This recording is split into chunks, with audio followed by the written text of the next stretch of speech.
Welcome back to Green is Good. This is the Wharton iGel GE Innovation Water Technology edition of Green is Good, and we're here in beautiful downtown San Francisco. We're so honored to have with us today Charles Iceland. He's the Aqueduct Director at the World Resources Institute. Charles, welcome to Green is Good. Thank you so much, John. Pleasure to be here. It's so nice to have you here. Before we get talking about what we're doing here today and what you're going to be doing in terms of your comments to this important audience, can you share a little bit about your story, Charlie, leading up to becoming the Aqueduct Director, how you even got to that place? It was not a direct line journey, John. I grew up living abroad. My father was a State Department official. We lived in Latin America, in South America, and Mexico. We also had a tour of Southern Europe. We lived in Northern Greece. And I guess what turned me on to environmental issues in the, I guess the late 70s, early 80s was the fact that we lived in beautiful places on the water, kind of where we are now, beautiful vistas. But the places where I lived in Northern Greece would dump raw sewage into the bay. And the bay smelled like you would expect it to smell. And you had to drive at least an hour to get to a swimmable beach. And I thought, that was a tragedy of mankind. I lived in Mexico City for 9 years as well growing up, and I saw that city transform from a beautiful city surrounded by volcanoes and snow-capped volcanoes to a city where you just couldn't even see partway across the city anymore. The smog had gotten so bad. So it was personal for me, my interest in the environment. And when did you join the World Resources Institute? I joined the WRI in 2006, about 8 years ago. And what does WRI do? And for our listeners and our viewers out there, to learn more about WRI, please go to www.wri.org. What does the World Resources Institute actually do? What's its mission? Well, the World Resources Institute was created in 1982, about 33 years ago. It was the first think tank of its kind to look at global natural resource issues. And we look at the whole host of natural resource issues, from water to forests and the problem of deforestation, to the issue of climate change and energy. We look at the issue of food and whether we can produce food in a sustainable manner for 7 billion today, 9 billion by 2050. So we look at those issues from a nonpartisan perspective. We publish our results. In the past, we published a lot of monographs and papers. Now a lot of it is online with a very data intensive. It's great. Changing of the times. Does it also cover, in terms of natural resources, energy? Does it also cover the metals and rare earths and stuff of that nature? We do look at energy, the issue of using, over-reliance on fossil fuels and the possibility for replacing those with clean energy sources, wind and solar. We promote that actively with groups of private sector organizations. We don't look at mining and minerals too much. Gotcha. Aqueduct Director. What is that? What is that? I'm just so fascinated by the title.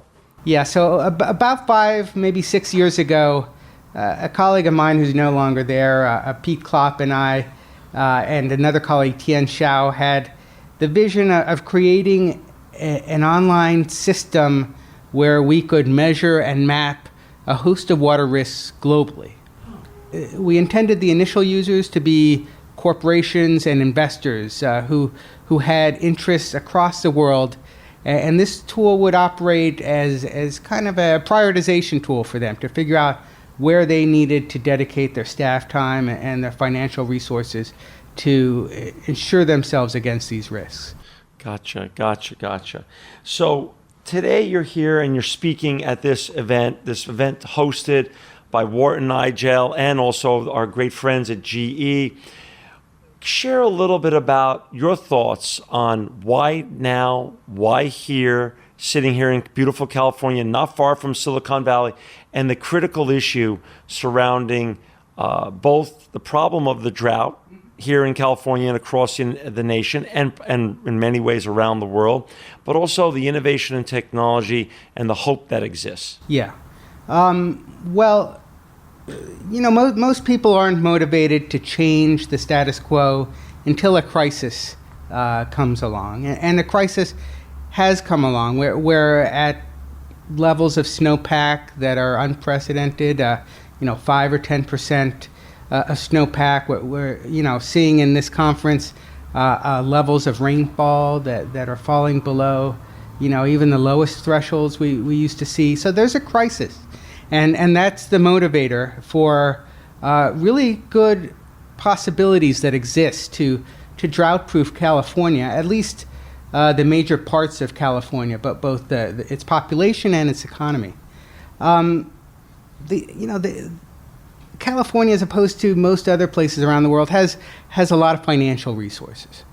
People complain there's not resources. There are resources here when it comes to securing your lifeline, which is what water is. We also have a lot of technologies that can be applied here. We can reuse the water we use in our homes, in our industries, in agriculture.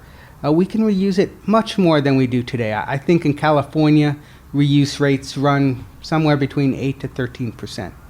That is, pardon me for saying it, pathetically low.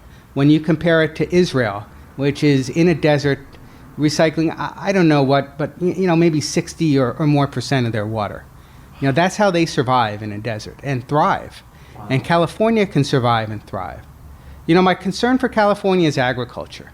I mean, that's what uses 80% of the water. That's what's really at risk here. I worry not only about California's agriculture, but many of the other areas of the world that serve as, our humanity's breadbaskets. Right. They're all the major breadbaskets are coming under pressure. We see bouts of drought. We see declining groundwater levels because people are pumping more out of the ground than is being replenished. And so the issue of food security is great. And I think we're going to see a lot more of the types of protests we saw in the Middle East in 2008 and 2011, where poor people who are spending upwards of 50 or 60% of their take-home income on food. What we're looking at here is food prices increasing and those people not being able to feed themselves. That's what keeps me up at night. Wow. In terms of what you're saying, it's a fascinating frame of theses you just put up in terms of tying back our water crisis with food scarcity, yes. Which is real, as we know here in California, which we are one of the great providers of the food for the United States and around the world. And as you say, there's other great food baskets around the world that are under that kind of pressure.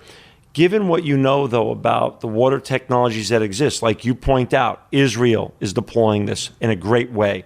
Singapore is deploying it in a very successful way as well. Do you feel hopeful that the food scarcity crisis won't pass a horrible tipping point if we get with it now and deploy this technology faster rather than slower? Or what is pushing back on the better question, Charlie, is what's pushing back on the appropriate deployment of this very doable and usable technology that already exists? Well, there are ways to use water more efficiently in agriculture. Right. And let me explain why agriculture is so important. Agriculture accounts for 80% of our water use, and it's true in developing countries. It's true in most developed countries. It's true here in America. Of the water that is used and then lost to the system until the next rainfall, 80% of that is for agriculture. And see, here's the problem, John.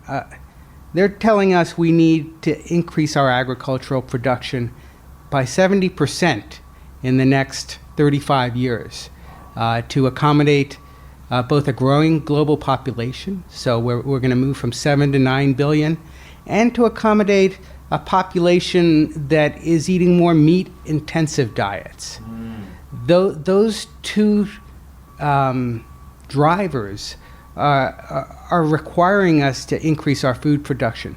On the other hand, the resources available for food, water and land, are maxed out, and we are going into our groundwater. It's like going into your savings account and just spending your savings, which is already overdrawn, with abandon. Right, yes, right. And that's my real concern. Can we somehow rethink our agriculture and food policies to accommodate this big pressure? Can we avoid greater wastage and loss of food? About 30% of the food we produce, or maybe 25 or 30%, is lost or wasted, and that represents about 20% of the water we use worldwide.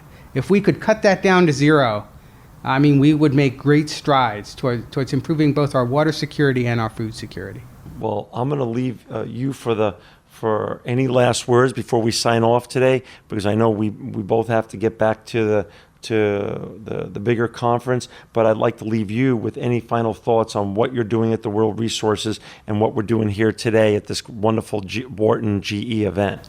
Yeah, I think this is a global problem that requires a lot of people coming to understand what the issues are. Looking at the information, changing attitudes towards our resources. So what I hope to do through Aqueduct, we do through this conference, is to further increase people's knowledge out there, so they can use this knowledge to participate in this effort. Well, Charlie, you're always welcome back on Green is Good to further the message of what you're doing and at the World Resources Institute, and to further the message of the limited natural resources we have in this world and how we can come up with solutions that can put us in a better place. We really thank you for your time today. For our listeners and viewers out there, to learn more about what Charlie Iceland and his colleagues are doing at the World Resources Institute, please go to www.wri.org. Again, this is John Shigarian and Charlie Iceland from the Wharton iGel GE Innovation Technology Water Resource Conference in beautiful downtown San Francisco. Charlie Iceland, you are truly living proof that green is good. Thank you very much. Thank you so much, John. Pleasure.